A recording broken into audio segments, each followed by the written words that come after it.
उठल्या उठल्या मला चहा पाहिजेच असं भरपूर जण असतील, बरोबर? हा, तेच आंघोळी वगैरे करून सुद्धा म्हणजे तेच झालं की उपाशी पोटी घेणं. तुम्हाला माहितीये सर्वात बॅड इफेक्ट जर आपल्या लाईफ मध्ये कोणी करत असेल तर तो चहा आहे. हे माहितीये सगळ्यांना, पण सुटत नाहीये कारण सवय झालेली, चहाची सवय झालेली. पण मी तुम्हाला एक गोष्ट सांगू, उपाशी पोटी चहा घेणं किती घातक असतं. आता चहा जी आहे ती ऍसिडिक आहे.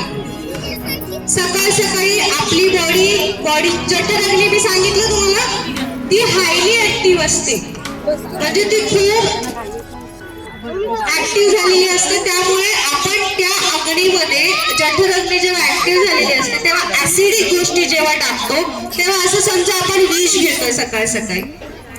आता बरेच जण आहेत ज्यांना डायबिटीज वगैरे होतोय, तर डायबिटीजचं मेन कारण चहाच आहे.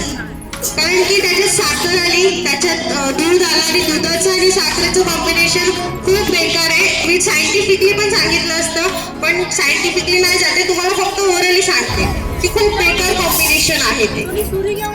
तर मी तुम्हाला एवढंच सजेस्ट करेन की सकाळ सकाळी चहा घेऊ नका.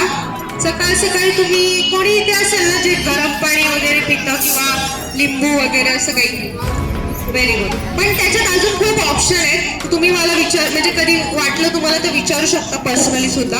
प्रत्येकाच्या शरीरानुसार वेगवेगळे त्याच्यामध्ये ऑप्शन्स आहेत.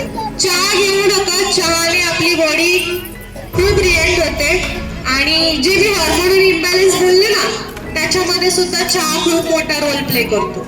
त्यामुळे चहा अवॉइड करा. डेअरी प्रोडक्ट्स, नॉनव्हेज खूप सवय असेल आपल्याला, पण नॉनव्हेज बद्दल पण आम्ही एक तास डिटेल मध्ये बोलतो. नॉनव्हेज खा, पण डेली आपल्या इथे असं झालं आपण डेली नॉनव्हेज खातो, एक दिवस व्हेज खातो, अशा पद्धतीचं पण असतं बऱ्याच ठिकाणी. तर मी तुम्हाला सांगेन की प्रॉपर स्वतःवरती लक्ष द्या.